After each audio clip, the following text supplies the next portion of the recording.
কিরে রামু, তোর মুখটা এত শুকনো দেখাচ্ছে কেন? আর বলো না বন্ধু, কপালটাই খারাপ, যা করি সবই উল্টো হয়ে যায়। তোর তো সবসময় অভাগা কপালের গল্প, কি হলো এবার? কাল গরুর হাটে গিয়ে একটা ভালো গরু কিনতে চাইলাম।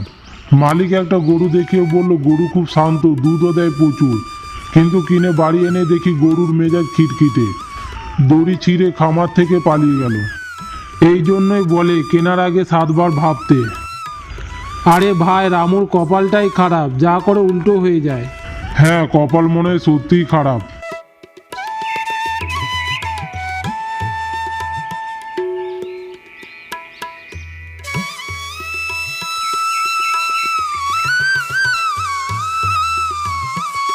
এত দেরি হলো কেন? কপাল খারাপ আর কি। বাজারে গেলাম চাল কিনতে, ফেরার পথে দেখি ব্যাগ ছেঁড়া, সব চাল পড়ে গেল রাস্তায়। হায় ভগবান, তুমি কি ঠিক করে দেখো না? বলছি তো কপাল খারাপ।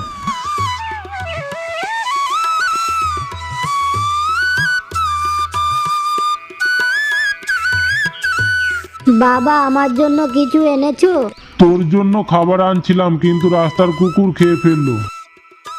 ছেলেটির মনটা খারাপ হয়ে যায়। সব সময় কপাল দোষ দিলে হবে, একটু সাবধানে থাকতে শেখো।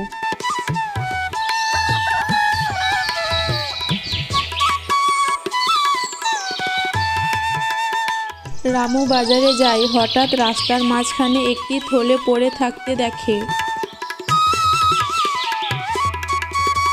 আশেপাশে কেউ নেই, সে থলেটি তোলে। থলেটির মধ্যে অনেক টাকা ছিল।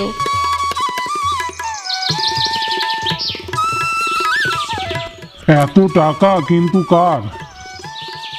ঠিক তখনই একজন বৃদ্ধ লোক দৌড়ে আসে, তার মুখে আতঙ্কের ছাপ।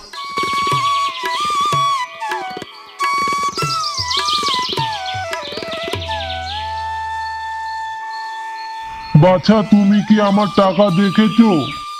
হ্যাঁ কাকু, এই তো আপনার টাকা।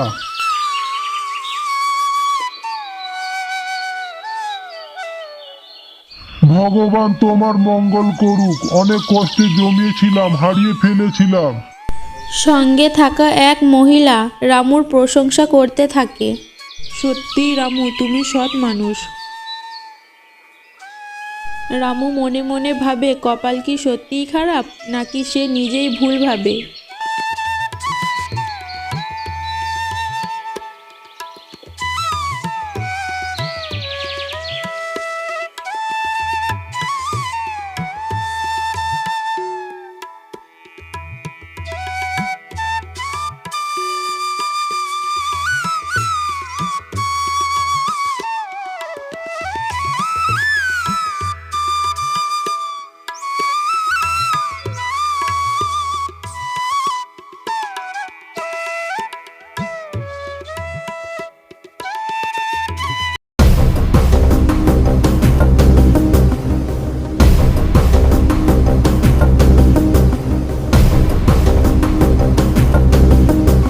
দেখলে, কপাল নয়, মন ভালো হলে ভালো কিছু হয়। হয়তো তাই। রামু তার ছোট ছেলেকে বলে, কপাল নয়, সততা আর ভালো মনি মানুষের আসল সম্পদ, এটা যেন সে বুঝতে পারে।